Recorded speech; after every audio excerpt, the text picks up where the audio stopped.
finally लोगोफोर नै जोंहा उदालगुरियाव मोनसे श'रुम खुलिलायबाय V2 नो भेलु एन्ड भेराइटि नैबेयाव बेनो जाहैबाय जोंहा गलमातु टाउन रड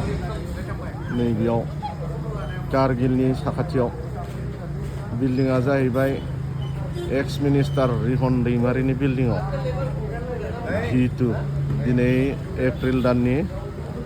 20 तारिख दिनै अपेनिं जाबाय आरोना लोगोफोर नोंथांमोना जुदि गाननाय जोमनाय ड्रेस बायनोबा बेयाव बायफैनो हासिगोन दायो गोदानखाय अफार होदों बिराद अफार लांफैनो हागोन फंबायाबा लाबायना मा लाखो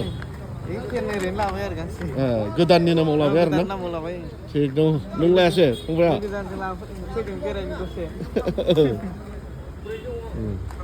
अनारफ्रा सोरथाय मिथिला खिन्थु सिङाव हाबनाय जायाखै आं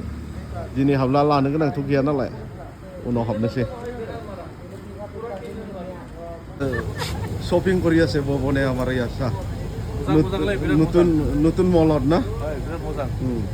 V2 না V2 এই আপেল লৈছে এভেলেবল মাল আছে না মজা মজা কিন্তু দামও ইমান কিবা নহয় না দামও বেছি নহয় 500 টাকা ইমান ধুনীয়া এইটো বজাৰত দোকানত গেলে 1000 টাকা 900 টাকা ল'ব ঠিক আছে লৈ থাক না ময়ো ফৰ্মেল লম্পেন চাম मल गोदानाव लोगोफोरनि हाबबाय एसे बहुद दङ गोबां माल दङ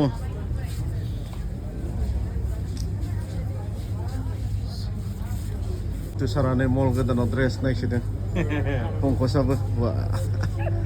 ड्रेस माने गोदान मल खुलिबाय उदालगुरियावनो V2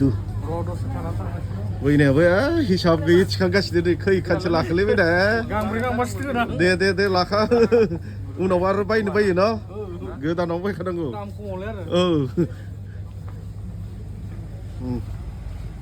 ladies item gents item गोबां दङ किड्सनिबो दङ गोबांनो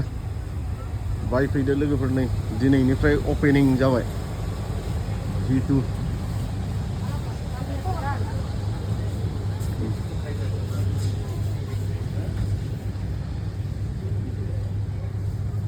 फाइनालि आंबो